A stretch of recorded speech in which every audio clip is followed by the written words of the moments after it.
വാക്യം ഇന്നത്തെ ചിന്തയ്ക്കായി നമ്മൾ വായിക്കുന്നു. 1 കൊരിന്ത്യർ 10:13. മനുഷ്യർക്ക് നടപ്പല്ലാത്ത പരീക്ഷ നിങ്ങൾക്ക് നേരിട്ടിട്ടില്ല. ദൈവം വിശ്വസ്തൻ. നിങ്ങൾക്ക് കഴിയുന്നതിന് മീതെ പരീക്ഷ നേരിടുവാൻ സമ്മതിക്കാതെ നിങ്ങൾക്ക് സഹിപ്പാൻ കഴിയേണ്ടതിന് പരീക്ഷയോടുകൂടെ അവൻ പോക്കുവഴിയും ഉണ്ടാക്കും. മനുഷ്യർക്ക് നടപ്പല്ലാത്ത പരീക്ഷ നിങ്ങൾക്ക് നേരിട്ടിട്ടില്ല. ദൈവം വിശ്വസ്തൻ. നിങ്ങൾക്ക് കഴിയുന്നതിന് മീതെ പരീക്ഷ നേരിടാൻ സമ്മതിക്കാതെ നിങ്ങൾക്ക് സഹിക്കാൻ കഴിയേണ്ടതിന് പോക്കുവഴിയും ഉണ്ടാക്കും. യാക്കോബിന്റെ ലേഖനത്തിലേക്ക് പോകണം. യാക്കോബിന്റെ ലേഖനം 1-ാം അധ്യായം, ജെയിംസ് ചാപ്റ്റർ 1:12-13. യാക്കോബിന്റെ ലേഖനം 1-ാം അധ്യായം 12-13. പരീക്ഷ സഹിക്കുന്ന മനുഷ്യൻ ഭാഗ്യവാൻ. അവൻ കൊള്ളാകുന്നവനായി തെളിഞ്ഞ ശേഷം കർത്താവ് തന്നെ സ്നേഹിക്കുന്നവർക്ക് വാഗ്ദത്തം ചെയ്ത ജീവകിരീടം പ്രാപിക്കും. പരീക്ഷിക്കപ്പെടുമ്പോൾ ഞാൻ ദൈവത്താൽ പരീക്ഷിക്കപ്പെടുന്നു എന്ന് ആരും പറയരുത്. ദൈവം ദോഷങ്ങളാൽ പരീക്ഷിക്കപ്പെടാത്തവൻ ആകുന്നു. താൻ ആരെയും പരീക്ഷിക്കുന്നതുമില്ല. ഓരോരുത്തർ പരീക്ഷിക്കപ്പെടുന്നത് സ്വന്തം മോഹത്താൽ ആകർഷിച്ച് വശീകരിക്കപ്പെടുകയാൽ ആകുന്നു. എല്ലാവർക്കും ഈ വാക്യം ഇഷ്ടപ്പെടണമെന്നില്ല. എൻ്റെ ദൈവമേ, എൻ്റെ പരീക്ഷകൾ, എൻ്റെ പ്രതിസന്ധികൾ എന്ന് തീരും, എന്ന് മാറുമെന്ന് ചോദിച്ചാണ് ഇതിനകത്ത് ഭൂരിഭാഗം ആൾക്കാരും വന്നിരിക്കുന്നത്. അപ്പോഴാണ് കർത്താവ് നിങ്ങളോട് പറയുന്നത്, ഈ പരീക്ഷയൊക്കെ സഹിക്കുന്ന മനുഷ്യൻ അനുഗ്രഹിക്കപ്പെട്ടവനാണ് എന്ന്. പരീക്ഷ സഹിക്കുന്ന മനുഷ്യൻ അനുഗ്രഹീതനാണ്. പരീക്ഷ എഴുതുന്ന വിദ്യാർത്ഥി അനുഗ്രഹിക്കപ്പെട്ട വിദ്യാർത്ഥിയാണ്. ബൈബിൾ പറയുന്നു, അവൻ കൊള്ളാവുന്നവനായി തെളിഞ്ഞ ശേഷം കർത്താവ് അവനെ സ്നേഹിക്കുന്നവർക്ക് വാഗ്ദത്തം ചെയ്ത ജീവകിരീടം പ്രാപിക്കും. പരീക്ഷിക്കുമ്പോൾ ഞാൻ ദൈവത്താൽ പരീക്ഷിക്കപ്പെടുന്നു എന്ന് ആരും പറയരുത്. ദൈവം ദോഷങ്ങളാൽ പരീക്ഷിക്കാത്തവനാകുന്നു. എന്താണ് പരിശുദ്ധാത്മാവ് ഇതിൽ നിന്ന് നിങ്ങളെ അറിയിക്കുന്നത്? ഇതിനകത്ത് എക്സാം എഴുതിയിട്ടുള്ളവർ, പരീക്ഷ എഴുതിയിട്ടുള്ളവർ ഒന്ന് കൈ ഉയർത്തി. 5-ാം ക്ലാസ് വരെയെങ്കിലും പഠിച്ചവർ ഒന്ന് കൈ ഉയർത്തി, എന്നാലേ കൈ പൊക്കോളൂ. Praise God. നിങ്ങൾ എന്തിനാണ് പരീക്ഷ എഴുതിയത്? പരീക്ഷ എന്തിനാണ്? 2 കാര്യങ്ങൾക്ക് വേണ്ടിയാണ് പരീക്ഷ. ഒന്ന്, നിങ്ങളിലുള്ള അറിവും നിങ്ങളിലുള്ള ജ്ഞാനവും പരിശോധിച്ചുകൊണ്ട് നിങ്ങൾ പഠിച്ചത്, നിങ്ങൾ സ്വീകരിച്ചത് നിങ്ങളുടെ ജീവിതത്തിൽ എത്ര ആഴത്തിലുണ്ട് എന്ന് മനസ്സിലാക്കി നിങ്ങൾക്കൊരു പ്രൊമോഷൻ തരുന്നതിന് തൊട്ടു മുമ്പുള്ള സ്റ്റെപ്പാണ് പരീക്ഷ. നിങ്ങൾക്കൊരു പ്രൊമോഷൻ തരുന്നതിന് തൊട്ടു മുമ്പുള്ള നടപടിയാണ് പരീക്ഷ. അങ്ങനെയാണെങ്കിൽ ഇന്ന് ഏതെങ്കിലും തരത്തിലുള്ള പരീക്ഷകളിലൂടെ നിങ്ങൾ കടന്നു പോകുന്നുണ്ടെങ്കിൽ ആ പരീക്ഷകൾക്കപ്പുറത്ത് ഒരു പ്രൊമോഷൻ നിങ്ങളെ വെയിറ്റ് ചെയ്യുകയാണ്. You understand me? 8-ാം ക്ലാസ്സിലെ ചോദ്യപേപ്പർ അല്ല 10-ാം ക്ലാസ്സിൽ നിങ്ങളുടെ മുമ്പിൽ ഇടുന്നത്. 8-ാം ക്ലാസ്സിൽ നിങ്ങൾ പഠിച്ചതല്ല നിങ്ങൾ +2-ന് പഠിക്കുന്നത്. ഓരോ ഹയർ ഇലത്തിലേക്ക് പോകും തോറും പ്രൊമോഷനുകൾ അനുസരിച്ച് നിങ്ങളുടെ എക്സാമിന്റെ ഗ്രേഡുകൾ ചേഞ്ച് ആകും. +2-ന് നിങ്ങൾ പഠിച്ചതുപോലെ അല്ല സിവിൽ സർവീസ് എക്സാമിന് വേണ്ടി പഠിക്കുന്നത്. സിവിൽ സർവീസ് എക്സാമിന് വേണ്ടി പഠിക്കുന്ന ഒരു വിദ്യാർത്ഥിയെ സംബന്ധിച്ച് ഇറ്റ്സ് വെരി ഡിഫിക്കൽട്ട്. ഒത്തിരി പഠിക്കണം, ഒത്തിരി വായിക്കണം, ഒത്തിരി ജനറൽ നോളജ് ഉണ്ടാകണം, ഒത്തിരി ട്രെയിനിങ്ങിന് പോകണം. പക്ഷേ ആ സിവിൽ സർവീസ് എക്സാം എഴുതി അവൻ പാസ്സാകുക, അവന് റാങ്ക് കിട്ടുക, അവന് നല്ലൊരു സ്കോർ കിട്ടുക എന്ന് പറഞ്ഞാൽ അതൊരു ചെറിയ കാര്യമല്ല. ലക്ഷക്കണക്കിന് ആൾക്കാരുടെ ഇടയിൽ നിന്ന് മാത്രമാണ് ഇവനെ തെരഞ്ഞെടുക്കുന്നത്. സിവിൽ സർവീസ് എക്സാം എഴുതി പുറത്തു വരുന്നവൻ തെങ്ങിന് തടം തുറക്കാൻ പോവല്ല. ഒന്നെങ്കിൽ അവൻ കളക്ടർ ആയിരിക്കും, അല്ലെങ്കിൽ അവൻ IPS ഓഫീസർ ആയിരിക്കും. You understand me? ഹല്ലേലൂയ. നിന്റെ എക്സാം എത്രത്തോളം കട്ടിയാണോ നിന്റെ മുമ്പിൽ വീഴുന്ന സല്യൂട്ട് അതുപോലെ ആയിരിക്കും.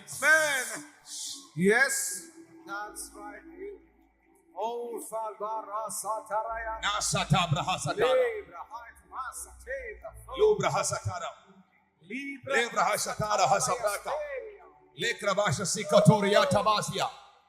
Sambre Talbrahasi. Sekal Mahasia. Kaladal Hasia. ഇന്ന് ഈ മീറ്റിംഗിൽ പങ്കെടുക്കുന്ന, ശുശ്രൂഷയിൽ നിൽക്കുന്ന, കർത്താവിന്റെ വേലയിൽ നിൽക്കുന്ന വ്യക്തികളിലൊക്കെ വലിയൊരു പ്രൊമോഷന്റെ മാൻഡിൽ ഇതിനകത്ത് വീഴും. ഇനി receive it. ദൈവത്തിന്റെ പരിശുദ്ധ ആത്മാവ് നിങ്ങളോട് ഒരു വിഷയത്തിൽ ഇടപെടുമ്പോൾ, കർത്താവ് ഇനി അങ്ങോട്ട് ഞാൻ ഈ മെസ്സേജിൽ കയറുമ്പോൾ എനിക്ക് എന്റെ ആത്മാവിൽ എനിക്കറിയാം ഇതിനകത്ത് ഒത്തിരി ജീവിതങ്ങളെ ദൈവം തെരഞ്ഞു പിടിക്കും. വേദപുസ്തകം നമുക്ക് തരുന്ന ഏറ്റവും വലിയൊരു ഉറപ്പ് 1 കൊരിന്ത്യർ 10:13 മനുഷ്യർക്ക് നടപ്പല്ലാത്ത പരീക്ഷ നിങ്ങൾക്ക് നേരിട്ടിട്ടില്ല. മനുഷ്യർക്ക് നടപ്പല്ലാത്ത പരീക്ഷ നിങ്ങൾക്ക് നേരിട്ടിട്ടില്ല. നിങ്ങൾ പഠിക്കാത്ത ഒരു വിഷയത്തെ കുറിച്ചുള്ള ക്വസ്റ്റ്യൻ പേപ്പർ ദൈവം നിങ്ങളുടെ മുമ്പിൽ ഇടത്തില്ല. ഓ താങ്ക് യു ലോർഡ് ജീസസ്. ഒരു കാര്യം ചെയ്യാനുള്ള പ്രാപ്തി നിങ്ങൾക്ക് തരാതെ ആ കാര്യം ചെയ്യാൻ ദൈവം നിങ്ങളോട് ആവശ്യപ്പെടത്തില്ല. അപ്പോസ്തലനായ പൗലോസ്ലീഹ പറയുന്നു, എന്റെ ജഡത്തിൽ ഒത്തിരി പ്രതിസന്ധികളുണ്ട്, ഒരുപാട് രോഗങ്ങളുണ്ട്, ഒരുപാട് ആൻസൈറ്റികളുണ്ട്, സഭയെക്കുറിച്ചുള്ള ഭാരമുണ്ട്, ആത്മാക്കളെ കുറിച്ചുള്ള പ്രസവ വേദനയുണ്ട്, ഇങ്ങനെ ഒരുപാട് ടെൻഷൻ ഉണ്ട്. ജഡത്തിൽ എന്നെ കുത്തേണ്ടതിന് ഒരു സാത്താനെ അനുവദിച്ചിരിക്കുന്നു, ശൂലം എന്റെ മേളിൽ വന്നിരിക്കുന്നു. പക്ഷെ ദൈവം പറയുന്നു, my grace is sufficient for thee.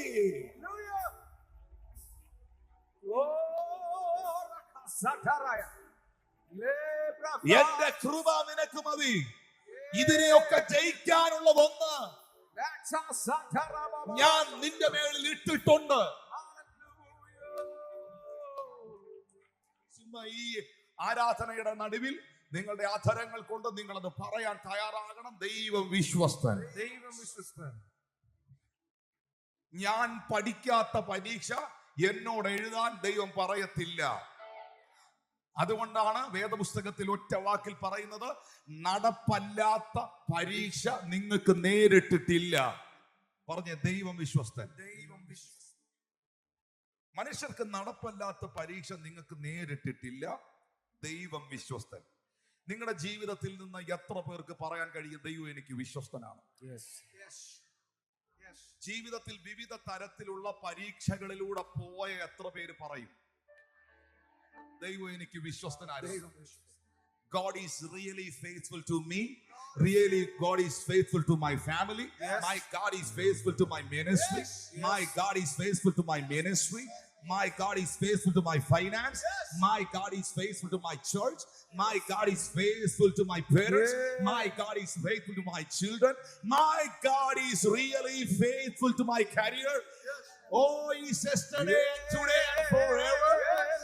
God is faithful. മനുഷ്യർക്ക് നടപ്പല്ലാത്ത പരീക്ഷ നിങ്ങൾക്ക് നേരിട്ടിട്ടില്ല എന്ന വിഷയത്തിൽ ഞാനൊരു ഉത്തമ ഉദാഹരണം എടുത്തു പറയുന്നു. അത് ഉൽപ്പത്തിയുടെ പുസ്തകം 22-ാം അധ്യായത്തിലാണ്. 22-ാം അധ്യായം 1 മുതൽ 3 വരെയുള്ള വാക്യങ്ങൾ. അതിന്റെ ശേഷം ദൈവം അബ്രഹാമിനെ പരീക്ഷിച്ചത് എങ്ങനെയെന്നാൽ, അവിടെ ആ പദം നിങ്ങൾ ശ്രദ്ധിച്ചോ. അബ്രഹാം എക്സാം എഴുതാൻ പോവുകയാണ്. Praise God.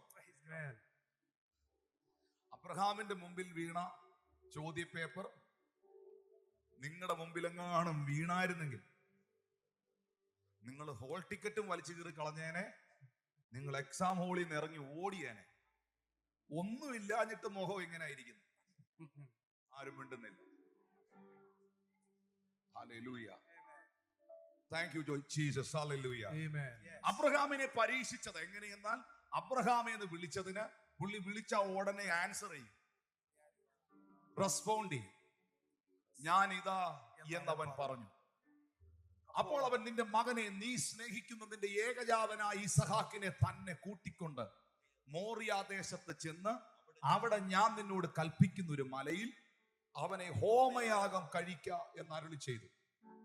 അബ്രഹാം അതികാലത്ത് എഴുന്നേറ്റ് കഴുതയ്ക്ക് കോപ്പിട്ട് കെട്ടി ബാല്യക്കാരിൽ ഒരുത്തന്റെ കയ്യിൽ 2 പേരെ തന്റെ മകനായ ഇസഹാക്കിനെ കൂട്ടി ഹോമയാഗത്തിന് വിറകും കീറി എടുത്തുകൊണ്ട് പുറപ്പെട്ടു. ദൈവം തന്നോട് കൽപ്പിച്ച സ്ഥലത്തേക്ക് പോയി. ഇനി അതിന്റെ 6 മുതൽ ഒന്ന് വായിച്ച് പെട്ടെന്ന് 6 മുതലുള്ള വാക്യങ്ങൾ. അബ്രഹാം ഹോമയാഗത്തിനുള്ള വിറകെടുത്ത് തന്റെ മകനായ ഇസഹാക്കിന്റെ ചുമലിൽ വെച്ചു. തീയും കത്തിയും താൻ എടുത്തു. ഇരുവരും ഒന്നിച്ചു നടന്നു. അപ്പോൾ ഇസഹാക്ക് തന്റെ അപ്പനായ അബ്രഹാമിനോട് അപ്പ എന്ന് പറഞ്ഞതിന് അവൻ എന്താകുന്നു മകനെ എന്ന് പറഞ്ഞു. തീയും വിറകുമുണ്ട്, എന്നാൽ ഹോമയാഗത്തിന് ആട്ടിൻകുട്ടി എവിടെ എന്ന് അവൻ ചോദിച്ചു. ദൈവം തനിക്ക് ഹോമയാഗത്തിന് ഒരു ആട്ടിൻകുട്ടിയെ നോക്കിക്കൊള്ളൂ മകനെ എന്ന് അബ്രഹാം പറഞ്ഞു. എല്ലാരും ഒന്ന് ഇത് വാ കൊണ്ട് പറയണം, ദൈവം നോക്കിക്കോളും. അബ്രഹാം പറഞ്ഞു, ദൈവം നോക്കിക്കോളും മകനെ. സഹോദരൻ കൈ കൊടുത്ത് അങ്ങോട്ട് പറ, ദൈവം നോക്കിക്കോളും മകനെ. സഹോദരിമാര് പറഞ്ഞേ, ദൈവം നോക്കിക്കോളും മകളെ. പറഞ്ഞേ, ദൈവം നോക്കിക്കോളും. ദൈവം നോക്കിക്കോളും.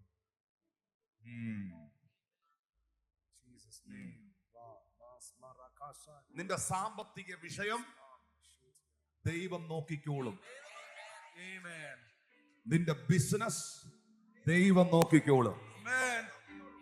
നിന്റെ കുഞ്ഞുങ്ങളുടെ ഭാവി ദൈവം നോക്കിക്കോളും. പണി തീരാതെ കിടക്കുന്ന ഭവനം, പണി പൂർത്തീകരിക്കാതെ പാതി വഴിക്ക് കിടക്കുന്ന വീട് ദൈവം നോക്കിക്കോളും. എല്ലാം കർത്താവ് ഇങ്ങനെ ചില കുടുംബങ്ങളോട് പറയുകയാണ്, നിന്റെ പാസ്പോർട്ട് സംബന്ധമായ വിഷയം ദൈവം നോക്കിക്കോളും. നീ എത്ര ശ്രമിച്ചിട്ടും ആ പ്രോപ്പർട്ടിയുടെ വിഷയത്തിൽ നിനക്കത് വിൽക്കാൻ കഴിയാതെ, നിനക്കത് കൊടുക്കാൻ കഴിയാതെ, ആ കുരുങ്ങിക്കിടക്കുന്ന കേസ്, കോർട്ടിലിരിക്കുന്ന കേസ് ദൈവം നോക്കിക്കോളും.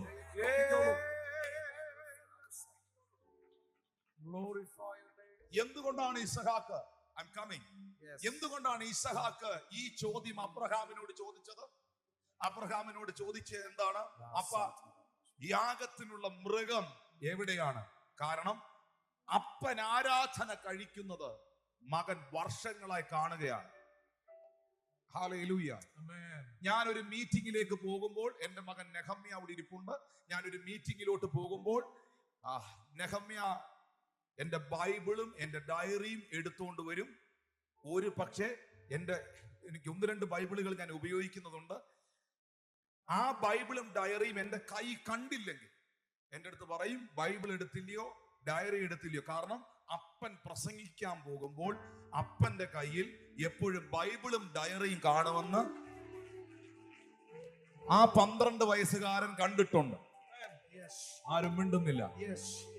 ഇതുപോലെ തന്നെ അബ്രഹാം യാഗത്തിന് പോകുമ്പോൾ അപ്പന്റെ കയ്യിൽ ഒന്നെങ്കിൽ ഒരു ആട്ടുകൊറ്റൻ കാണും, അല്ലെങ്കിൽ ഒരു കുറുപ്രാവ് കാണും. എന്തേലും കയ്യിലില്ലാതെ അപ്പം പോകുകയല്ല. പക്ഷെ ഇപ്പം നോക്കുമ്പോൾ ഒന്നും കൈ കാണാനില്ല.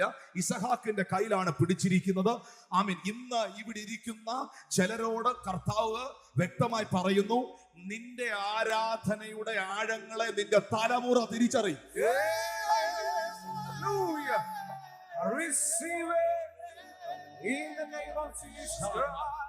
അപ്പനും മകനും ഇരുവരും ഇവരൊന്നിച്ച് നടക്കുകയാണ്. സാറായോട് ചോദിച്ചോ ഇസഹാക്കിനെ യാഗം കൊടുത്തോട്ടെ എന്ന് സാറായോട് ചോദിച്ചില്ല.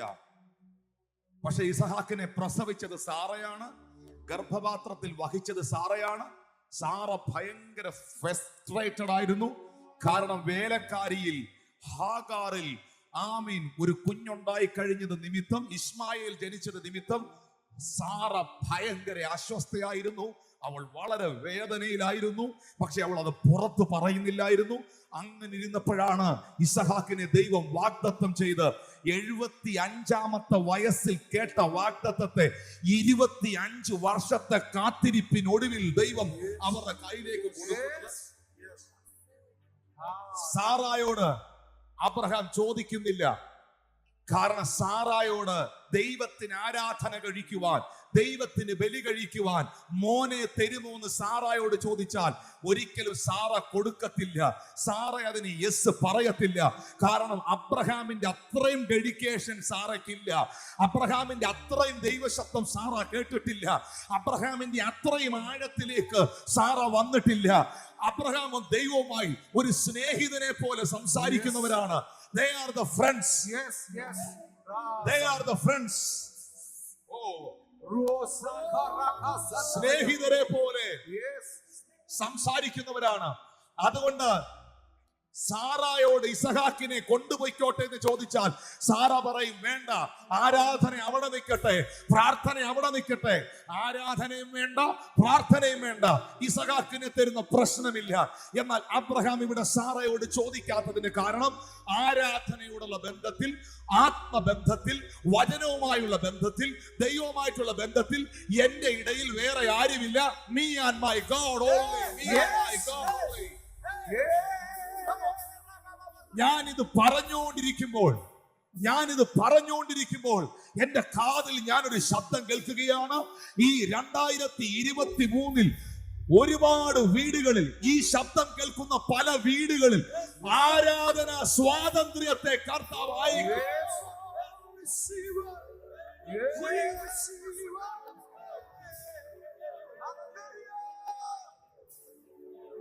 അത് ചിലരുടെ മേലൊരു ശക്തിയായി ഇപ്പോൾ വരും.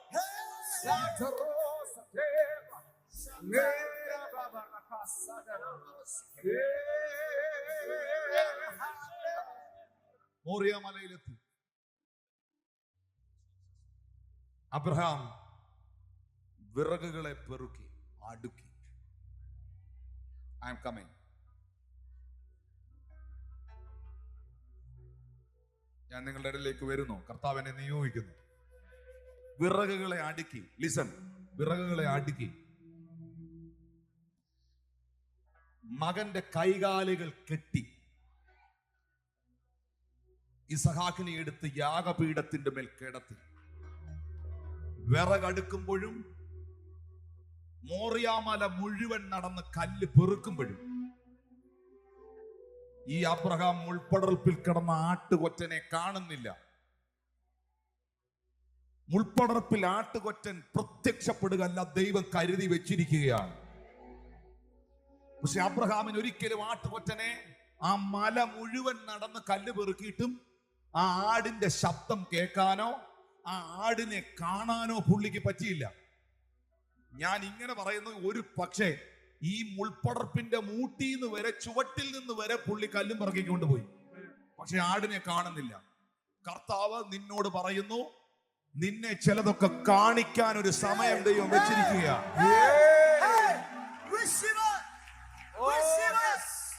കല്ലുകൾ പെറുക്കി യാഗപീഠത്തിന്റെ മേൽ വെച്ചു. ഇസഹാക്കിനെ പിടിച്ച് കിടത്തി. ഇന്നത്തെ മീറ്റിംഗിൽ ഏറ്റവും പ്രധാനപ്പെട്ട ഒരു ദൈവ ശബ്ദത്തിലേക്ക് ഞാൻ കയറുകയാണ്. അതിവിടെ നിൽക്കുന്നവരിൽ അനുഭവങ്ങളായി തീരട്ടെ. അബ്രഹാം, പ്ലീസ്, അബ്രഹാം കത്തിയൂരി. നിങ്ങൾക്കറിയാമോ, ഈ അബ്രഹാം ആടുകളെ യാഗം കഴിച്ചിട്ടുണ്ട്. ആടുകളെ യാഗം കഴിക്കണമെങ്കിൽ അതിന്റെ മാറ് പിളർന്ന് അതിനെ പെർഫെക്റ്റ് ആയിട്ട് വേണം യാഗം കഴിക്കാൻ. അബ്രഹാം ഒരിക്കൽ യാഗം കഴിച്ചപ്പോൾ ഇച്ചിരി ഉഴപ്പ് കാണിച്ചു, കൃത്യമായിട്ട് അത് ചെയ്തില്ല. ആ ചെയ്യാത്ത കാരണം കൊണ്ട് റാഞ്ചൽ പക്ഷി ഇറങ്ങി വന്നു. അബ്രഹാം കൃത്യമായി യാഗം കഴിക്കുന്ന ആളാണ്, വർഷങ്ങളായിട്ട് എക്സ്പീരിയൻസ്ഡ് ആണ്. ഈ അബ്രഹാം കത്തി ഊരിയാൽ വിത്തിൻ 2 seconds ഇങ്ങനെ ആഞ്ഞു കുത്തി മാറ് പിളർക്കാൻ വിത്തിൻ 2 seconds കല്ല് പെറുക്കാൻ ചിന്തിച്ചേ. ഞാൻ എന്റെ ഭാവനയിൽ പറയുകയാണ്, കല്ല് പെറുക്കാൻ 2 മണിക്കൂർ, വിറകടുക്കാൻ 1/2 മണിക്കൂർ. പക്ഷേ ഇതിനെല്ലാം ഒത്തിരി സമയമെടുത്ത അബ്രഹാം ചെയ്തേ. പക്ഷെ കത്തി അരയിൽ നിന്ന് ഊരി മാറ് പിളർക്കാൻ 2 seconds, 1, 2 എന്ന് പറയുന്ന സമയം കൊണ്ട് കുത്തു വീഴും. 1, 2 എന്ന് പറയുന്ന സെക്കൻഡ് കൊണ്ട് കുത്തു വീഴും. പക്ഷേ 1 മണിക്കൂർ കൊണ്ട് കല്ല് പെറുക്കുമ്പോൾ മിണ്ടാത്ത ദൈവം, 1/2 മണിക്കൂർ കൊണ്ട് വിറകെടുക്കുമ്പോൾ മിണ്ടാത്ത ദൈവം ഈ 2 സെക്കൻഡ് കയറുകയാണ്.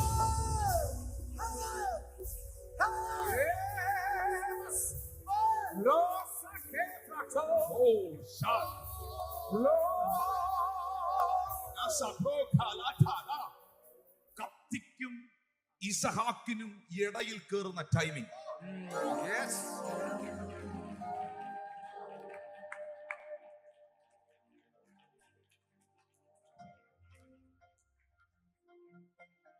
വാ തുറന്ന് പറയണം, സമയം തെറ്റത്തില്ല, സമയം തെറ്റത്തില്ല. ദൈവം വിശ്വസ്തൻ. ദൈവം വിശ്വസ്തൻ. ഒരു 2 തവണ നിന്നോട് പറയണം, സമയം തെറ്റിക്കുകയില്ല, സമയം തെറ്റിക്കത്തില്ല. ദൈവം വിശ്വസ്തൻ. ദൈവം വിശ്വസ്തൻ. സമയം പോയി എന്നാരും പറയരുത്, സമയം തെറ്റിയിട്ടില്ല. ദൈവം വിശ്വസ്തൻ. Yes. കത്തിക്കും ഇസഹാക്കിനും ഇടയിൽ ദൈവം കേറിയാൽ പിന്നെ അബ്രഹാമിന്റെ പ്രൊമോഷനാണ്. Yes. Rata satara baba baba. Oh. Glorify your name. കർത്താവ് പറയുന്നു, നിന്റെ വാഗ്ദത്തം മരിക്കാൻ ദൈവം അനുവദിക്കത്തില്ല.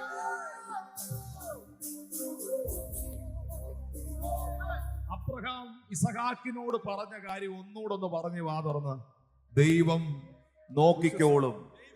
ഒന്ന് പറഞ്ഞേ, ദൈവം നോക്കിക്കോളും.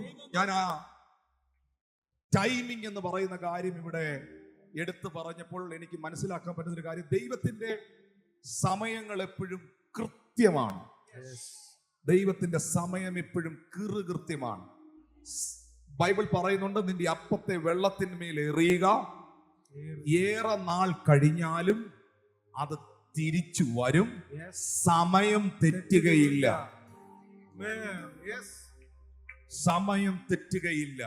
പരീക്ഷയോട് കൂടെ ദൈവം പോക്കുവഴിയും ഉണ്ടാക്കും.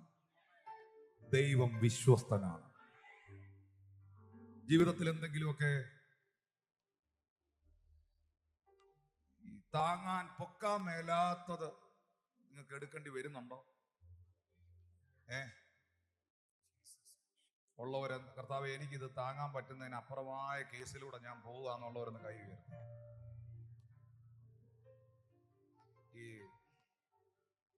നമ്മുടെ ആൾക്കാരെ, എന്നെ ഒന്ന് കേൾക്കണേ, ഇത് നിങ്ങളോട് പറയുന്ന ഒരു സത്യം. നമ്മുടെ ആൾക്കാര് ഈ ഭയങ്കര ഈ മസിലൊക്കെ ഉള്ള, എന്തോ അവരെ നിങ്ങൾ വിളിക്കുന്ന ജിമ്മന്മാരെന്നൊക്കെ വിളിക്കുന്നത്, അവരെ നോക്കിയിട്ട് നിങ്ങൾ പറയും, അയ്യോ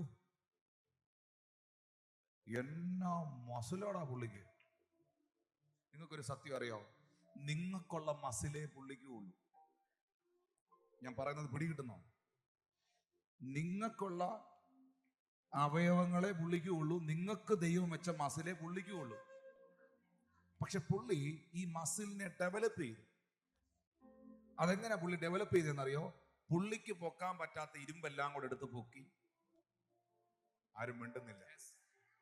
പുള്ളിക്ക് പൊക്കാൻ, നിങ്ങൾ 3 നേരത്തിന് 7 നേരം തിന്ന് രാത്രി 2 നേരം ചോറുണ്ട്, ആരും മിണ്ടുന്നില്ല. രാത്രി 2 നേരം ചോറും ഉണ്ട്. ആ ചോറുണ്ട് കഴിഞ്ഞിട്ട് വന്നൊരു പൊറോട്ടയോടെ കഴിച്ച് നിങ്ങൾ കിടന്നുറങ്ങിയ സമയത്ത് ഈ പുള്ളിക്കാരൻ ഭക്ഷണമൊക്കെ ഡയറ്റൊക്കെ കറക്റ്റായിട്ട് നോക്കി, പുള്ളിക്ക് തന്നെ പൊക്കാൻ പറ്റാത്ത ഇരുമ്പൊക്കെ എടുത്ത് പൊക്കി, വെയിറ്റ് ഒക്കെ എടുത്ത് പൊക്കി. പുള്ളി അത് പൊക്കുന്ന കാണുമ്പോൾ തന്നെ ചിലർക്ക് ശ്വാസം മുട്ടി. അതുപോലെ പുള്ളി അത് എടുത്ത് പൊക്കി, പുള്ളിയുടെ അകത്തുണ്ടായിരുന്ന മസില് ഡെവലപ്പായി. ഇവന്റെ കൈ മെലിഞ്ഞിരുന്നപ്പം മറ്റവന്റെ കൈ ഇങ്ങനെ പൊന്തിച്ചു വന്നു. അപ്പൊ ആ പൊന്തിച്ചു വന്നവന്റെ കൈ നോക്കിയിട്ട് പറയരുത്, എനിക്ക് ദൈവം അത് തന്നില്ലെന്ന്. നിനക്കുള്ള മസില് അവനുണ്ട്, അവനുള്ള മസില് നിനക്കും ഉണ്ട്. പക്ഷെ സംഭവിച്ചത് എത്രയേ ഉള്ളൂ, നീ പൊക്കാത്തത് അവൻ പൊക്കി, അത്രയേ ഉള്ളൂ. ആരും മിണ്ടുന്നില്ല. ഹല്ലേലൂയ. ഇന്ന് ചിലര് ഓവർ വെയിറ്റ് അകത്തുണ്ടെങ്കിൽ, ചിലര് പൊക്കാൻ മടിക്കുന്നത്, ചിലർക്ക് എടുക്കാൻ പാടുള്ളത് നിന്നെയും കൊണ്ട് ദൈവം എടുപ്പിക്കുന്നെങ്കിൽ നിന്നെ ആരോഗ്യമുള്ളവനാക്കി ദൈവം വിശ്വാസത്തിൽ ശക്തീകരിക്കും. ആർക്കുമില്ലാത്ത പ്രതിസന്ധി നിങ്ങൾ അനുഭവിക്കുന്നെങ്കിൽ നിങ്ങളെ വിശ്വാസത്തിൽ ആരോഗ്യമുള്ളവരാക്കി ദൈവം മാറ്റും. അത് വിശ്വസിക്കുന്നവർക്കായി ഞാൻ ദൈവത്തെ സ്തുതിക്കുന്നു. ഹല്ലേലൂയ. പൈശാചിക മണ്ഡലം നിന്നെ ദൃശ്യമായി നോക്കുമ്പോൾ ഇത് രണ്ട് റൂട്ടാണ്.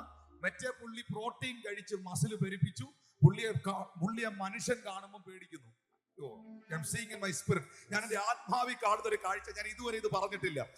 ഞാനിങ്ങനെ എന്റെ ആത്മാവിൽ കണ്ടുകൊണ്ട് ആ ഒരു ഉദാഹരണം ദൈവം എനിക്കിങ്ങനെ പറഞ്ഞു തരുന്നത് ഞാൻ അതുപോലെ പറയുകയാണ്. ഈ മസില് പെരുപ്പിച്ച് നടക്കുന്ന ആളിനെ നിങ്ങൾ കാണുമ്പോൾ അറിയണത് പുള്ളിയെ കാണാൻ തട്ടിയ നിങ്ങൾ ആകെ പേടിച്ച് നിൽക്കുക. പക്ഷെ ആത്മമണ്ഡലത്തിൽ വർക്കൗട്ട് ചെയ്യുന്നവൻ മെലിഞ്ഞു മെലിഞ്ഞു വരിക, കാരണം പുള്ളി ഫാസ്റ്റിംഗിലാണ്.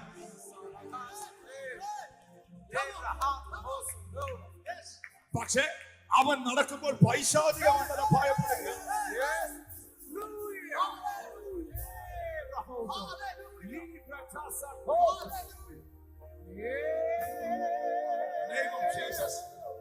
ഇന്ന് സഭയോട്, ഇതിനകത്തിരിക്കുന്നവരോട് കർത്താവ് പറയുന്നു, നീ വിശ്വാസത്തിൽ ആരോഗ്യമുള്ളവനാകുക, നീ ദൈവകൃപയിൽ ആരോഗ്യമുള്ളവനാകുക. യേശുവിന്റെ നാമത്തിൽ സാത്താന്യ മണ്ഡലങ്ങൾ നിന്നെ പേടിക്കട്ടെ.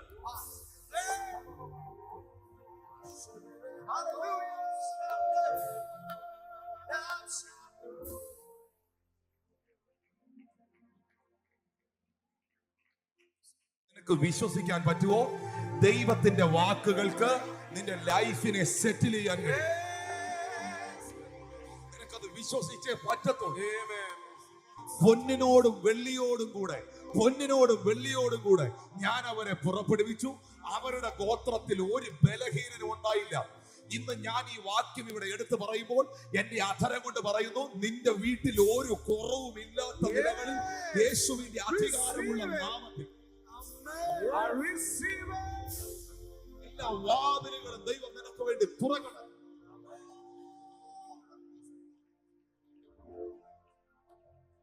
നീ ഭൂമിയിൽ കെട്ടിയാൽ സ്വർഗത്തിൽ കെട്ടപ്പെടും.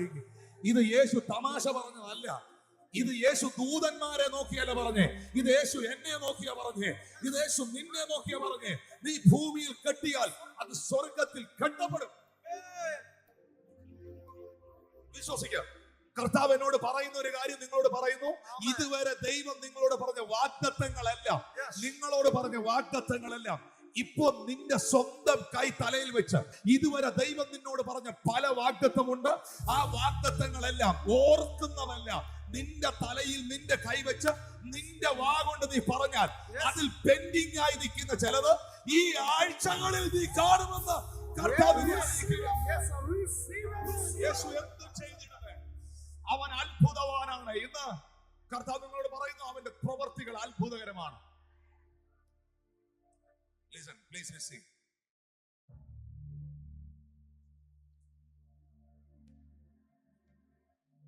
എന്റെ ജീവിതത്തിലെ ഞാൻ കണ്ട പ്രതിസന്ധികൾ,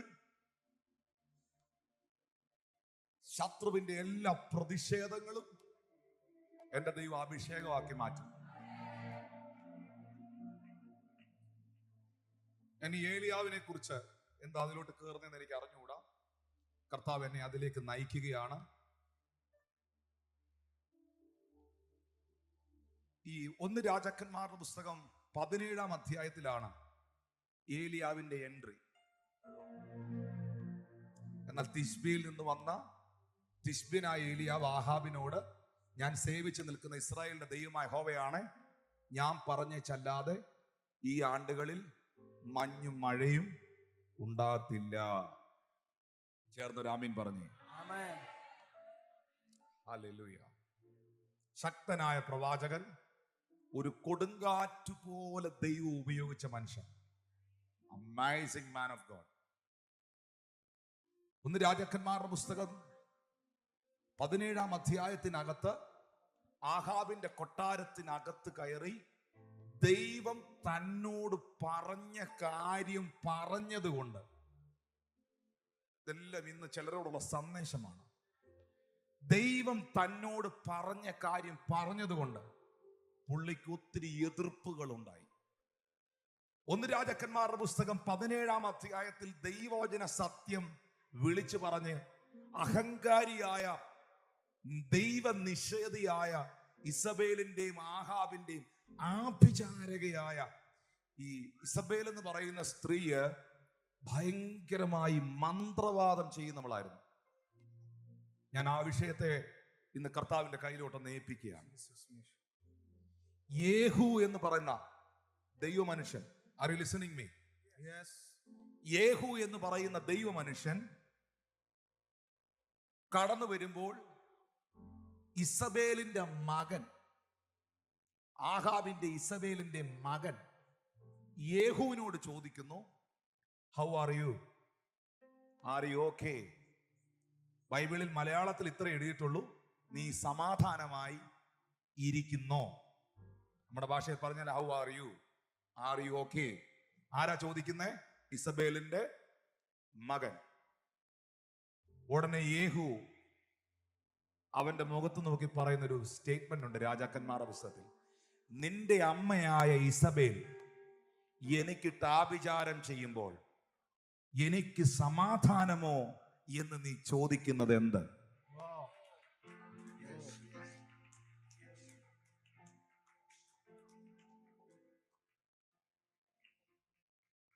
എന്നാൽ യേഹൂ പ്രാർത്ഥനയിൽ ഈ വിഷയം ഡീൽ ചെയ്തതും ഈ ശക്തികളെ തകർത്തെറിഞ്ഞതും അതിന്റെ മേൽ ജയമെടുത്തതും താഴേക്ക് വായിക്കുമ്പോഴുണ്ട്. പക്ഷെ അവിടെ ഒരു പദം ഇന്ന് പ്രവചനാത്മാവിൽ പ്രൊഫറ്റിക്കലി കർത്താവ് ഇതിന്റെ ഇടയ്ക്ക് കൊണ്ട് കണക്ട് ചെയ്യുകയാണ്. നിന്റെ വീട്ടിലെ ചില അസ്വസ്ഥതകളുടെ അസമാധാനത്തിന്റെ പിറകിലുള്ള ആഭിചാരങ്ങളെ ദൈവം ഡീൽ ചെയ്യുകയാണ്. Oh, yes. Yes. Yes. Amen. Yes. Yeah. Rasataraya. യേശു എന്തും ചെയ്തിടുമേ, അവർ അത്ഭുതവാനാണ്. യേശു എന്തും ചെയ്തിടുമേ, അവർ അതിശയവാനാണ്. Oh, yes, yes. യേശു എന്തും ചെയ്തിടുമേ, അവർ അത്ഭുതവാനാണ്. യേശു എന്തും ചെയ്തിടുമേ, അവർ അതിശയവാനാണ്.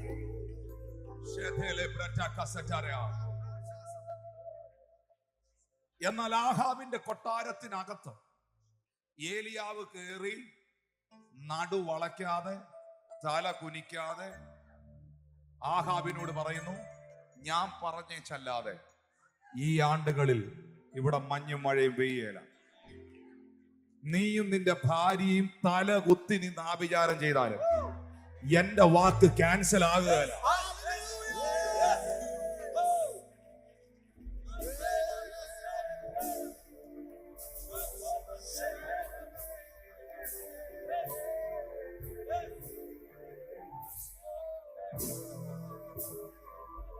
ഓ, അസാധ്യമായിട്ടൊന്നും ഞാൻ കാണുന്നില്ലേ, അധികാരത്തിൽ നിന്നെ പോലാരുമില്ലേ.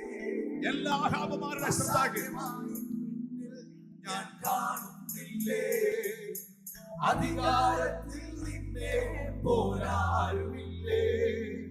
എൻ ജീവിതം മാറും ഒരു വാക്കു നീ പറഞ്ഞ, എൻ ദിനവുകളും മാറും ഒരു വാക്കു നീ പറഞ്ഞ, എൻ ജീവിതം മാറും ഒരു വാക്കു നീ പറഞ്ഞ, എൻ ദിനവുകളും മാറും ഒരു വാക്കു നീ പറഞ്ഞ.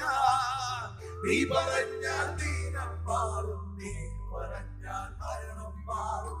നീ പറഞ്ഞാൽ ദിനം മാറും, നീ പറഞ്ഞാൽ മരണം മാറും. യേശുവേ നീ പറഞ്ഞാൽ മാറാത്തതെത്തുള്ളൂ. യേശുവേ നീ പറഞ്ഞാൽ മാറാത്തതെത്തുള്ളൂ. ഒരു വാക്കു മതി, എനിക്കത് മതിയേ. ഒരു വാക്കു മതി, എനിക്കത് മതിയേ. ഒരു വാക്കു മതി, എനിക്കത് മതിയേ. ഒരു വാക്കു മതി, എനിക്കത് മതിയേ. അസാധ്യമായിട്ടൊന്നും ഞാൻ കാണുന്നില്ലേ, അധികാരത്തിൽ നിന്നെ പോരാടുന്നില്ലേ.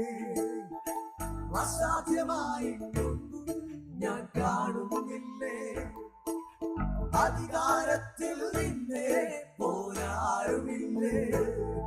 എൻ ജീവിതം മാറും ഒരു വാക്കു നീ പറഞ്ഞ, എൻ ദിനവുകളും മാറും ഒരു വാക്കു നീ പറഞ്ഞ, എൻ ജീവിതം മാറും ഒരു വാക്കു നീ പറഞ്ഞ, എൻ ദിനവുകളും മാറും ഒരു വാക്കു നീ പറഞ്ഞ. നീ പറഞ്ഞാൽ ദിനം മാറും, നീ പറഞ്ഞാൽ മരണം മാറും. നീ പറഞ്ഞാൽ ദിനം മാറും, നീ പറഞ്ഞാൽ മരണം മാറും. യേശുവേ നീ പറഞ്ഞാൽ മാറാത്തതെന്തുള്ളൂ? യേശുവേ നീ പറഞ്ഞാൽ മാറാത്തതെന്തുള്ളൂ? ഒരു വാക്കു മതി, എനിക്കത് മതിയേ. ഒരു വാക്കു മതി, എനിക്കത് മതിയേ. പത്രോസ് എന്നാ പറഞ്ഞേ? നാഥ, നിന്റെ വാക്കിന് ഞാൻ വലയിറക്കാം. നിന്റെ വാക്കിന് ഞാൻ വലയിറക്കാം. രാത്രി മുഴുവൻ ഞാൻ അധ്വാനിച്ചു, എനിക്കൊന്നും കിട്ടിയില്ല. അത് ശരി തന്നെയാണ്. പക്ഷെ നിന്റെ വാക്കിന് ഞാൻ വലയിറക്കാം. ആ വാക്കിനകത്തുണ്ട് വല നിറയ്ക്കാനുള്ള സാധനം.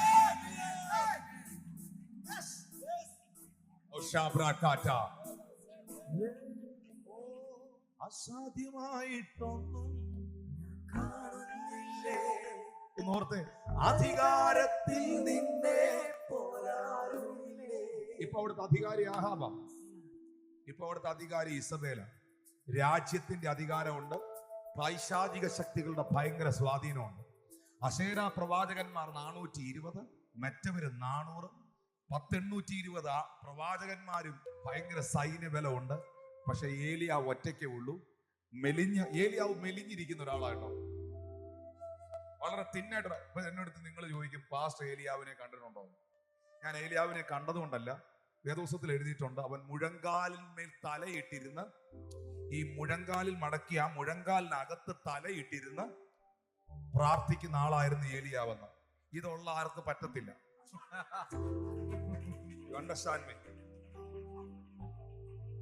അപ്പോ ഏലിയാവ് വളരെ മെലിഞ്ഞ ഒരാളായിരുന്നു, വളരെ തിന്നായിട്ടുള്ള ഒരാളായിരുന്നു, ഫാസ്റ്റിങ്ങിന്റെ ആളായിരുന്നു, ഉപവാസത്തിന്റെ ആളായിരുന്നു. പക്ഷെ ആഹാബ് സൈന്യവും ഭയങ്കര സംഭവമാണ്, കണ്ടാൽ തന്നെ പേടിച്ചു പോകും. പക്ഷെ ഈ മെലിഞ്ഞ പുള്ളി അങ്ങോട്ട് കയറി ചെന്നിട്ട് പറഞ്ഞു, ഞാൻ പറഞ്ഞിട്ടല്ലാതെ.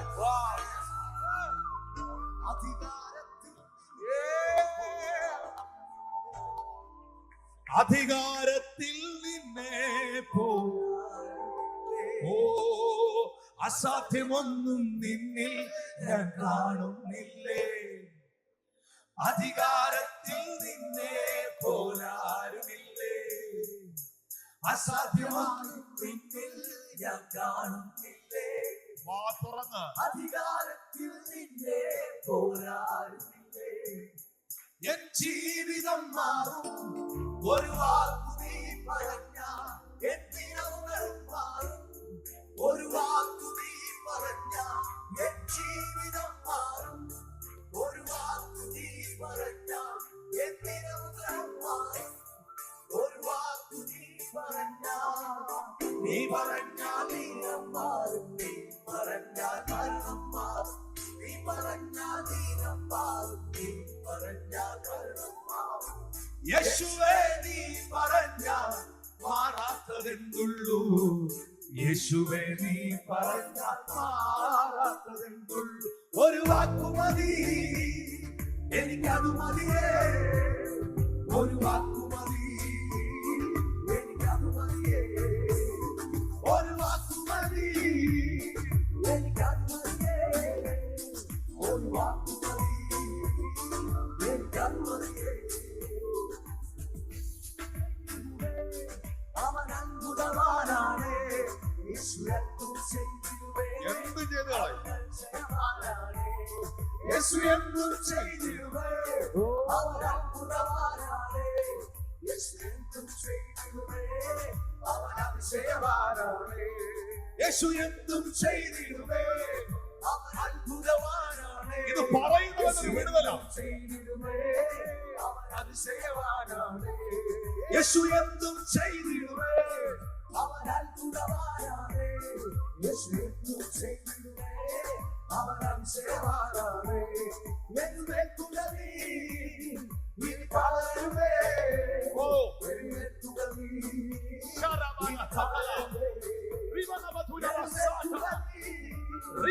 പലരുമേ.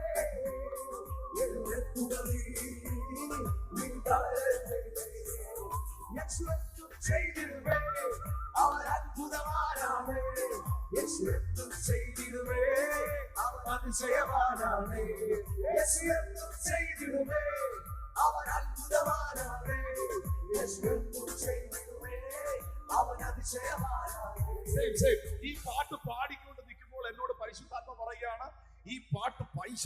മണ്ഡലത്തെയൊക്കെ തൊടുന്ന പാട്ടുകളാണ്.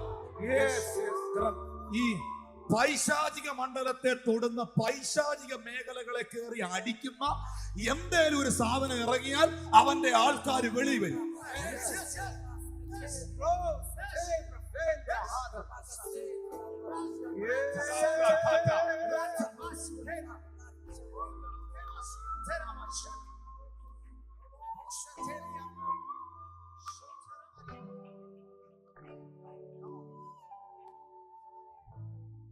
യേശു എന്തും ചെയ്തു.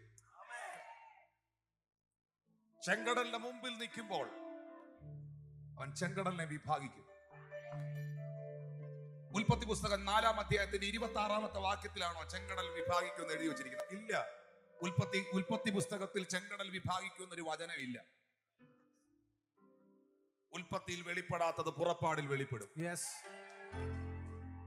പുറപ്പാടിൽ ഞാൻ കാണാത്ത അത്ഭുതങ്ങൾ ലേവ്യയിൽ കാണും. ഇങ്ങനെ വായിച്ച് വായിച്ച് വായിച്ച് വരുമ്പോൾ ഓരോ സുവിശേഷ ഭാഗങ്ങൾ എത്തുമ്പോൾ അത്ഭുതങ്ങളുടെ റേഞ്ച് വർദ്ധിക്കുക.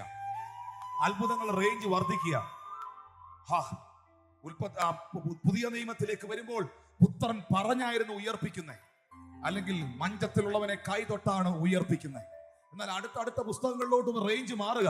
അത് തെസലോനിക്ക സഭയ്ക്ക് എഴുതിയ പുസ്തകത്തിലേക്ക് വരുമ്പോൾ കാഹളത്തിന്റെ ശബ്ദത്തിങ്കൽ എഴുന്നേറ്റ് കയറി വരികയാണ്.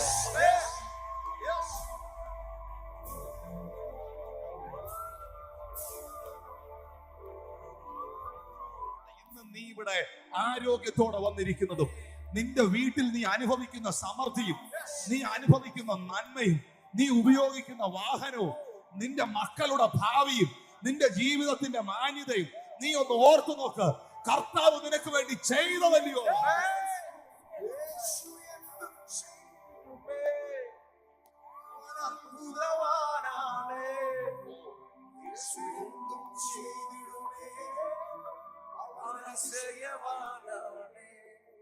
ഞാൻ അതിലേക്ക് വരാം. നമുക്കൊന്ന് ആരാധിക്കണം. പക്ഷെ ഇതിനകത്ത് ഒരു കേസ് കർത്താവിന് ഇതിനകത്ത് തൊടാനുണ്ട്. ഞാൻ അതിനകത്ത് ഇതിൽ കയറിയത് അതിലോട്ട് വരാനാ. ഏലിയാവ് ഭയങ്കര അഭിഷിക്തനാണ്. സാരാഫത്തിലെ വിധവയുടെ വീട്ടിൽ ചെന്ന് സാരാഫത്തിലെ വിധവയുടെ പൈതലിനെ ഉയർപ്പിച്ചു. ആ ഭവനത്തിലെ ക്ഷാമം മാറ്റി ദൈവം അത്ഭുതകരമായി പ്രയോജനപ്പെടുത്തി. കെരീത്ത് തോട്ടിൽ ദൈവത്തിന്റെ പ്രൊവിഷനുകൾ ഏലിയാവിനുണ്ടായി. ഞാൻ ഇത് പറയുമ്പോൾ ചിലരോട് പറയുന്നു, ദൈവം പറഞ്ഞു ഏലിയാവിനോട്, നീ ആഹാബിന്റെ കൊട്ടാരത്തിനകത്ത് കയറിയാണ് ദൂത് പറഞ്ഞിരിക്കുന്നത്. നീ തൊട്ടേക്കുന്നത് ഒരു രാജ്യത്തെയാണ്. നീ തൊട്ടേക്കുന്നത് ഒരു രാജ്യത്തെയാണ്. ഒരു രാജ്യത്തിന്റെ സന്നാഹത്തെയാണ്. നിനക്കെതിരെ തിരിച്ചടികൾ വരാനുള്ള സാധ്യതയുണ്ട്. അതുകൊണ്ട് നീ ഒരു കാര്യം ചെയ്യണം. നീ കെരീത്തിൽ പോയി ഒളിച്ചിരിക്കണം. കെരീത്ത് എന്ന് പറയുന്നത് പ്ലേസ് ഓഫ് സെപ്പറേഷൻ, വേർപാടിന്റെ, ഏകാന്തതയുടെ, ഒറ്റപ്പെടലിന്റെ സ്ഥലം. ഈ കെരീത്ത് എന്ന് പറയുന്ന സ്ഥലത്ത് ഏലിയാവിനെ കൊണ്ടുപോയി ഇരുത്തിയിരിക്കുന്നത് ദൈവമാണ്. എന്നെ കേൾക്കുന്നോ നിങ്ങൾ? പുറകിലിരിക്കുന്നവർ, ഏലിയാവിനെ കെരീത്തിൽ കൊണ്ടിരുത്തിയിരിക്കുന്ന ദൈവമാണ്. കാരണം ഏലിയാവിനെ ആരന്വേഷിക്കുന്നു? ഇസബേലും ആഹാബും അന്വേഷിക്കുന്നുണ്ട്. അവരുടെ സൈന്യം അന്വേഷിക്കുന്നുണ്ട്. പുള്ളി ദൂതും പറഞ്ഞ് ഇറങ്ങിപ്പോയി. ഏലിയാവിനെ തീർത്ത് കളയാൻ, ഇല്ലാതാക്കാനുള്ള പദ്ധതി അവരിട്ട് കഴിഞ്ഞു. ഒരു രാജ്യം മുഴുവൻ ഈ പുള്ളിയെ തിരക്കുക, ഈ പുള്ളിയെ കണ്ടുപിടിക്കാൻ നോക്കുക. സൈന്യങ്ങൾ മുഴുവൻ ഇറങ്ങിയിട്ടും ആഹാബിന്റെ ഇസബേലിന്റെ ആൾക്കാർ മുഴുവൻ അന്വേഷിച്ചിട്ടും ഏലിയാവിനെ കണ്ടുപിടിക്കാൻ പറ്റിയില്ല.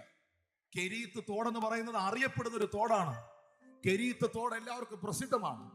അവിടെ ആ കെരീത്ത് തോട് ഇങ്ങനെ ഒളിച്ചു വെച്ചിരിക്കുന്ന ഇടമല്ല, ഒരു പബ്ലിക് പ്ലേസ് ആണ്. പക്ഷെ അവിടെ ഇരിപ്പുണ്ട് ഏലിയാവ്. ഈ വാക്കിൽ നിന്നുകൊണ്ട് ഞാൻ നിന്നോടൊരു ദൈവിക സന്ദേശത്തെ, ഒരു പ്രൊഫറ്റിക്കൽ വേർഡിനെ ഈ സഭയിലും വ്യക്തിപരമായ എന്നിലും ഈ ശുശ്രൂഷകരിലും കുടുംബങ്ങളിൽ ഞാൻ റിലീസ് ചെയ്യുകയാണ്. ദൈവം ഒരുത്തനെ പ്രൊട്ടക്ട് ചെയ്യാൻ തീരുമാനിച്ചാൽ,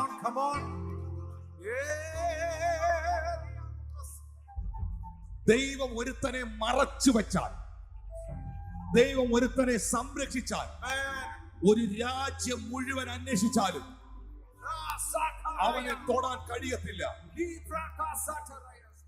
ജീവിതത്തിൽ ഏതൊക്കെയോ വിഷയങ്ങളിൽ ഭയം അനുഭവിക്കുന്ന, മരണഭീതി അനുഭവിക്കുന്ന വ്യക്തികളോട് കർത്താവ് പറയുന്നു, ദൈവം നിന്നെ പ്രൊട്ടക്ട് ചെയ്താൽ അതൊരു ഡിവൈൻ പ്രൊട്ടക്ഷൻ ആയിരിക്കും.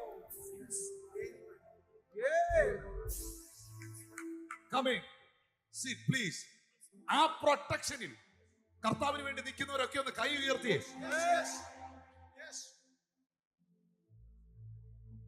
ഏലിയാവിന്റെ അടുക്കൽ കയറി ഈ ദൂത് പറഞ്ഞത് ദൈവം പറഞ്ഞിട്ടാണ്.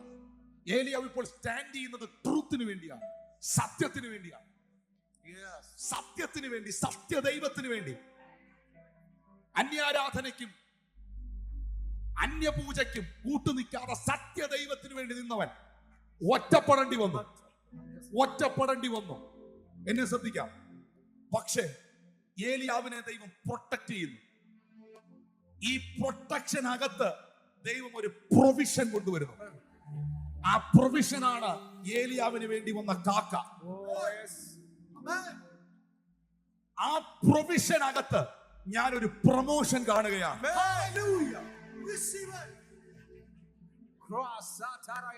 കാരണം അതുവരെ ഏലിയാവ് മരിച്ചവരെ ഉയർപ്പിച്ചിട്ടില്ല. കെരീത്ത് തോട് വറ്റിയപ്പോൾ കാക്കയുടെ വരവ് നിന്നപ്പോഴാണ് അവൻ സാരാപത്തിലേക്ക് ചെല്ലുന്നത്, സാരാപത്തിലെ ദൈവപ്രവർത്തികൾ നടക്കുന്നത്. ദൈവം നിനക്ക് ഒരുക്കുന്ന പ്രൊട്ടക്ഷൻ ഉണ്ട്, ദൈവം നിനക്ക് ഒരുക്കുന്ന പ്രൊവിഷനുകളുണ്ട്. ദൈവം ആ പ്രൊവിഷനുകൾക്കകത്ത് നിനക്ക് വേണ്ടി വെളിപ്പെടുത്തുന്ന പ്രൊമോഷൻസ് ഉണ്ട്. Oh, come on, yes. Love Rataya. ഇത്ര ശക്തനായ മനുഷ്യൻ, ഞാൻ ഇതിലോട്ട് കയറാനാ ഇത്രയും പറഞ്ഞു. ഈ വിഷയവുമായി ബന്ധപ്പെട്ട ഒരു വിടുതൽ എന്നിവിടെ നടക്കാൻ. ഇത്ര ശക്തനായ മനുഷ്യൻ. ജിജി പാസ് ബൈബിൾ ഒന്ന് എടുക്കണം. പാസ് വായിക്കുന്ന ശ്രദ്ധിച്ചാൽ മതി, സ്ക്രീനിൽ നോക്കിയാൽ മതി. ഇത്ര ശക്തനായ മനുഷ്യൻ 1 രാജാക്കന്മാരുടെ പുസ്തകം 19-ാം അധ്യായത്തിലേക്ക് വരുമ്പോൾ അതിന്റെ 3, 4, 5 വാക്യങ്ങൾ ഒന്ന് വായിക്കാം. അവൻ ഭയപ്പെട്ട് എഴുന്നേറ്റ് ജീവരക്ഷയ്ക്കായി പുറപ്പെട്ട് യഹൂദ ഉൾപ്പെട്ട ബേർഷേബയിൽ ചെന്ന് അവിടെ തന്റെ ബാല്യക്കാരനെ താമസിപ്പിച്ചു. എന്തുകൊണ്ടാണ് ഏലിയാവ് ഭയപ്പെട്ട് എഴുന്നേറ്റത്? ഭയമെന്ന് പറയുന്ന ഒരു സാധനം ഇല്ലാത്ത ഒരാളുണ്ടെങ്കിൽ അത് ഏലിയാവാണ്. പക്ഷെ പുള്ളി പേടിച്ചു പോയി, പുള്ളി ഭയന്നു പോയി. 4-ാമത്തെ വാക്യം, താനോ മരുഭൂമിയിൽ ഒരു ദിവസത്തെ വഴി ചെന്ന് ഒരു ചൂരച്ചെടിയുടെ തണലിൽ ഇരുന്ന് മരിപ്പാൻ ഇച്ഛിച്ചു. മരിപ്പാൻ ഇച്ഛിച്ചു എന്ന് പറഞ്ഞാൽ അതിന്റെ അർത്ഥം സൂയിസൈഡ് ചെയ്യാൻ, ആത്മഹത്യ ചെയ്യാൻ, മരിക്കാൻ ആഗ്രഹിച്ചു. എനിക്കിനി ജീവിക്കണ്ട എന്ന ചിന്ത പുള്ളിയിൽ വന്നു. എന്നെ ഞെട്ടിപ്പിച്ച ഒരു വാക്കാണ്. ഇതാരായി പറയുന്നേ? The great anointed men of God, prophet of the nation. ഒരു രാജ്യത്തിന്റെ പ്രവാചകൻ. വാ തുറന്ന് പറഞ്ഞ തീ ഇറങ്ങും ആകാശത്ത്. പുതപ്പെടുത്ത് അടിച്ചാൽ ജോർദാൻ 2 ആകും. ആ മനുഷ്യന്റെ അകത്ത് ജീവിക്കണ്ട എന്ന ചിന്ത വരികയാണ്.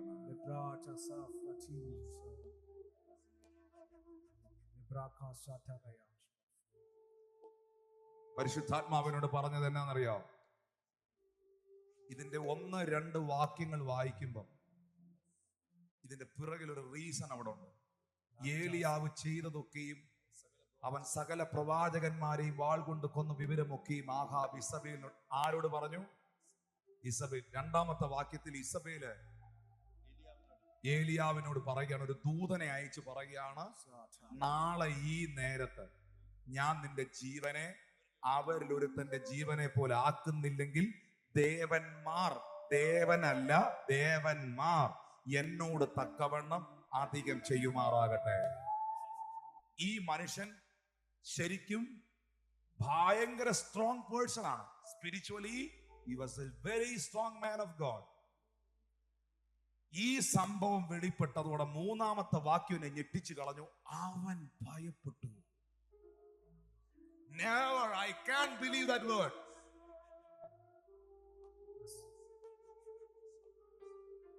ബാലിന്റെ അശേരയുടെയും പ്രവാചകന്മാരെയും സകല എണ്ണത്തെയും പേടിപ്പിക്കുന്ന പുള്ളിയാ ഈ പുള്ളി. പക്ഷെ പുള്ളി ഭയന്നു. Fear, fear. ഭയങ്ങളുടെ പിറകിൽ ആഭിചാരങ്ങളുണ്ട്. അസമാധാനങ്ങളുടെ പിറകിൽ ആഭിചാരങ്ങൾ. നിങ്ങൾ വേദപുസ്തകം പഠിച്ച ഒരാളെന്ന നിലയിൽ, ഇത്രയും ഏലിയാവിനെ കുറിച്ച് കേട്ടിട്ടുള്ള ഒരു മനുഷ്യനെന്ന നിലയിൽ, ഈ പാവപ്പെട്ടവനൊരു ഉത്തരം എന്താ? ഇങ്ങേര് പേടിക്കുന്ന ആളാണോ? ഇദ്ദേഹം പേടിക്കുന്ന പ്രവാചകനാണോ? ഏതെങ്കിലും ഭാഗത്ത് ഇങ്ങനൊരു വാക്ക് നിങ്ങൾ കണ്ടിട്ടുണ്ടോ? പക്ഷെ പുള്ളിയുടെ അകത്തൊരു ഭയം കയറി. ഇന്ന് അകത്ത് ഭയം കേറിയ കാര്യം എന്തുവെന്ന് പറയാൻ അറിഞ്ഞൂടാ. പക്ഷെ എന്തോ ഒരു വെപ്രാളം, ഒരു ഭയം, പേടി. ഈ കേസുകൾ കംപ്ലീറ്റും ഇന്ന് ഇതിനകത്ത് പരിശുദ്ധാത്മാവ് കൈകാര്യം ചെയ്യാം.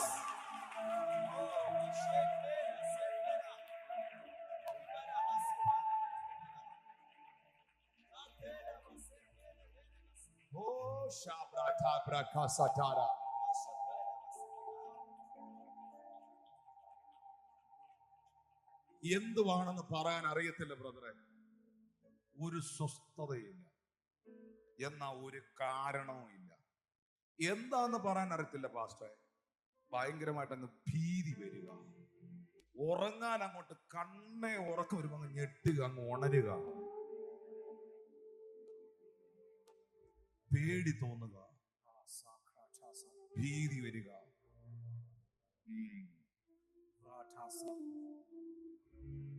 എന്നാൽ 4-ാമത്തെ വാക്യത്തിൽ ചരിത്രത്തിൽ ആദ്യമായിട്ട് ഞാൻ കാണുന്നു, അവൻ മരിക്കാനായിട്ട് ചിന്തിക്കുകയാണ്. മരിച്ചവരെ ഉയർപ്പിച്ച ആള്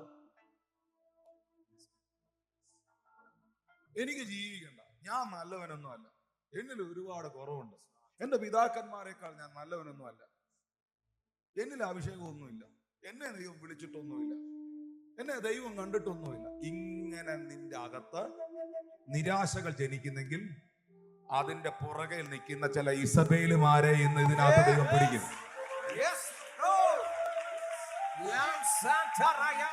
എല്ലാ ഡിപ്രഷന്റെ സ്പിരിറ്റിനെ ഞാൻ ക്യാൻസൽ ചെയ്യുക.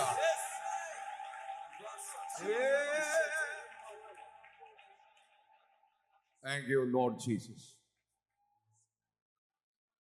5-ാമത്തെ വാക്യത്തിൽ വരുമ്പോൾ, അങ്ങനെ അവൻ ചൂരച്ചെടിയുടെ തണലിൽ ഉറങ്ങുമ്പോൾ. എന്തുകൊണ്ടാണ് ഏലിയാവ് ഉറങ്ങിയപ്പോൾ ഏഞ്ചൽ വന്നത്? ഏലിയാവ് ഉണർന്നിരിക്കുമ്പോൾ ഇപ്പോൾ അവന്റെ മൈൻഡിൽ മുഴുവൻ നിരാശയും അവിശ്വാസവും ഫ്രസ്ട്രേഷനുമാണ്. ഒരു കാരണവശാലും ആ ഒരു അറ്റ്മോസ്ഫിയറിലോട്ട് ഏഞ്ചലിന് കയറി വരാൻ പറ്റുകയില്ല. നിന്റെ മൈൻഡ് കാമായി, നീ ഓഫായി കഴിയുമ്പോൾ ദൈവം ഓണാവും.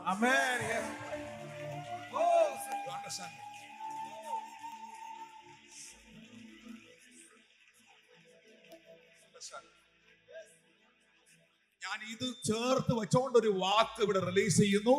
നിന്റെ ചില കേസുകളൊക്കെ നീ ഉറങ്ങി പുലരുമ്പോൾ അത് സെറ്റായിരിക്കും.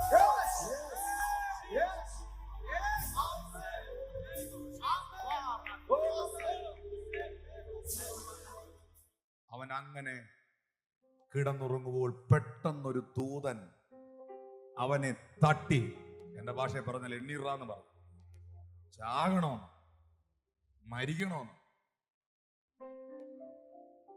അവനെ തട്ടി അവനോട് എഴുന്നേറ്റ് തിന്നുക എന്ന് പറഞ്ഞു.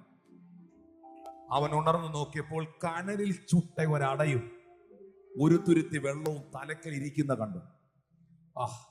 നീ മതി, എനിക്ക് ഞാൻ അവസാനിപ്പിക്കുകയാണ്, ഞാൻ മരിക്കാൻ പോവാണ്, എന്റെ ജീവിതം എനിക്ക് വെറുത്തു, എല്ലാം ഞാൻ നിർത്താൻ പോവുകയാന്ന് നീ ചിന്തിക്കുമ്പോ നിനക്കുള്ള അപ്പം അവിടെ ചുട്ടുകൊണ്ടിരിക്കുകയാണ്.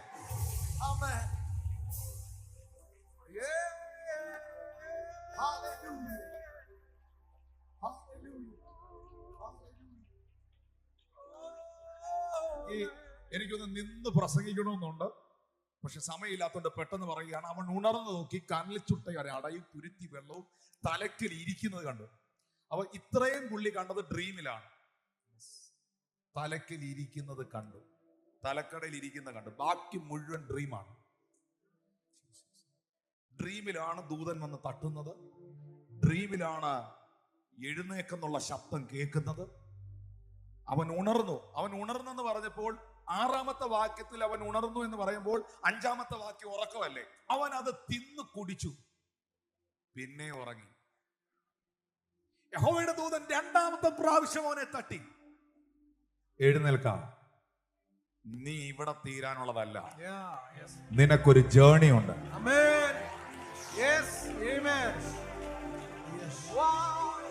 ഇന്ന് എനിക്ക് ദൈവിക വാഗ്ദത്തത്തിലേക്ക് ഒരു യാത്രയുണ്ട്.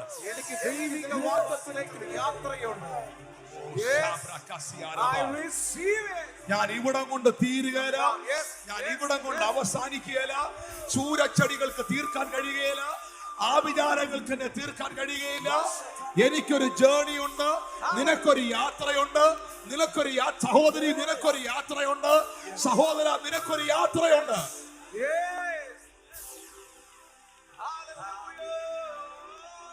എഴുന്നേറ്റോ, പ്രാർത്ഥിക്കാൻ പോ, എഴുന്നേറ്റോ. നിനക്കൊരു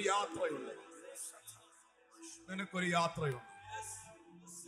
ഇനി എന്നെ ഇതിലും അത്ഭുതപ്പെടുത്തിയ മറ്റൊരു കാര്യം, വേദപുസ്തകത്തിനകത്ത് എനിക്ക് ചാകണം എന്ന് പ്രാർത്ഥിച്ച ഒരേ ഒരാളേ ഉള്ളൂ. എനിക്ക് മരിക്കണം എന്ന പ്രാർത്ഥനാ വിഷയം ദൈവത്തിന് കൊടുത്ത ഒറ്റയാളേ ഉള്ളൂ, അത് ഏലിയാവാണ്. പക്ഷെ ആ പുള്ളി ഇതുവരെ മരിച്ചിട്ടില്ല. മനസ്സിലായില്ല? ഏലിയാവ് മരണം കാണാതെ ചുഴലിക്കാറ്റിൽ എടുക്കപ്പെട്ടു. ഇതുവരെ ഏലിയാവ് മരിച്ചിട്ടില്ല. ഈ നമ്മളൊക്കെ നമ്മുടെ ഡിപ്രഷനിൽ നിന്നും നമ്മുടെ നിരാശയിൽ നിന്നൊക്കെ ചുമ്മാ കയറി എന്തെങ്കിലുമൊക്കെ പ്രാർത്ഥിക്കും. അങ്ങനെ പ്രാർത്ഥിച്ചവരുണ്ടോ? അതൊക്കെ ദൈവം എടുത്തായിരുന്നെങ്കിൽ ഇന്ന് ഇവിടെ നിൽക്കാൻ കാണൂ. Listen, God is understanding our heart. നിങ്ങളുടെ പ്രാർത്ഥന മാത്രമല്ല ദൈവം ശ്രദ്ധിക്കുന്നേ, പ്രാർത്ഥിക്കുന്നവന്റെ ഹൃദയവും ദൈവം നോക്കും. കഴിഞ്ഞ ദിവസം ഒരു ദൈവദാസൻ പറഞ്ഞതുപോലെ, നിങ്ങൾ എത്ര മണിക്കൂർ പ്രാർത്ഥിച്ചു എന്നുള്ളതല്ല, നിങ്ങൾ വിശ്വാസത്തോടെ എന്ത് പ്രാർത്ഥിച്ചു എന്നുള്ളതാണ്. നിങ്ങൾ എന്ത് ദൈവത്തോട് പറഞ്ഞു എന്നുള്ളതല്ല, നിങ്ങൾ അത് പറയാനുള്ളതിന്റെ കാരണം ദൈവം നോക്കുന്നു. കർത്താവ് എനിക്ക് തരുന്ന സന്ദേശം ഞാൻ നിങ്ങൾക്ക് കൈമാറുന്നു. നിന്റെ പ്രതികൂലത്തിൽ നിന്ന്, നിന്റെ പ്രതിസന്ധിയിൽ നിന്ന്, നിന്റെ ചൂരച്ചെടിയിൽ നിന്ന് ഇന്ന് കർത്താവ് പറയുന്നു, നിന്റെ ചൂരച്ചെടിയുടെ ജീവിതം അവസാനിക്കുകയാണ്. ഇതാ തുടക്കത്തിൽ ദൈവം പറഞ്ഞത്, നിന്റെ നിരാശകളെ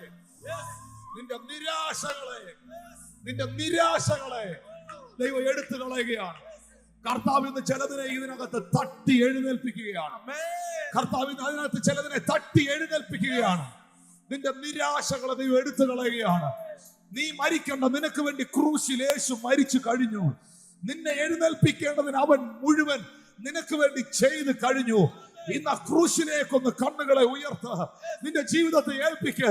ദൂതൻ നിന്നെ തട്ടി എഴുന്നേൽപ്പിക്കുകയാ, കർത്താവ് നിന്നെ തട്ടി എഴുന്നേൽപ്പിക്കുകയാ. നിനക്കൊരു ദൂരയാത്രയുണ്ട്. ആ ഒരു തുരുത്തി വെള്ളവും കുടിച്ച് ദൈവദാസനെ കനലിൽ ചുട്ട അപ്പവും തിന്ന് ആഹാബിന്റെ രഥത്തിന് മുൻപിൽ ഏലിയ ഓടി ഹോരേബ് എന്ന പർവ്വതത്തിന്റെ മേളിലെത്തി. ആഹാബിന്റെ ഇരുമ്പ് രഥചക്രങ്ങൾക്ക്, ആഹാബിന്റെ കുതിരകൾക്ക് ഓടിയെത്താൻ കഴിയാത്ത വേഗത അവന്റെ കാലുകളിൽ ദൈവം ഇട്ടു. ദൈവാത്മ പറയുന്നു, നിന്നെ ദൈവം നിന്റെ നിരാശയുടെ നടുവിൽ തട്ടി എഴുന്നേൽപ്പിച്ച് ഒരു ആക്സലറേഷൻ തരികയാണ്.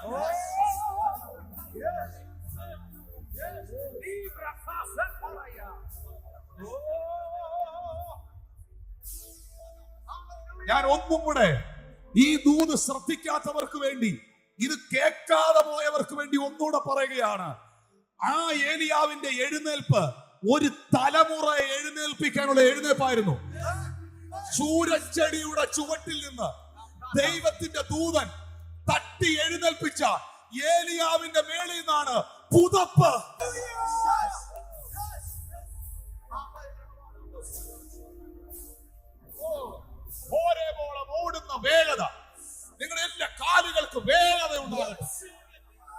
ഷാബ്ര ടാബ്ര.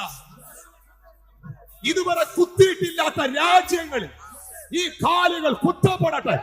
ഇതുവരെ ചവിട്ടിയിട്ടില്ലാത്ത രാജ്യങ്ങളിൽ നിന്റെ കാലുകൾ ചവിട്ടപ്പെടട്ടെ. ഇതുവരെ നീ കയറിപ്പോയിട്ടില്ലാത്ത അനുഗ്രഹത്തിന്റെ എൻട്രികൾ, ബ്ലെസ്സിംഗ് എൻട്രികൾ പരിശുദ്ധാത്മാവ് നിനക്ക് തരട്ടെ. ഓ, കൈകൾ അടിച്ചു ദൈവത്തെ ആരാധിക്കുക.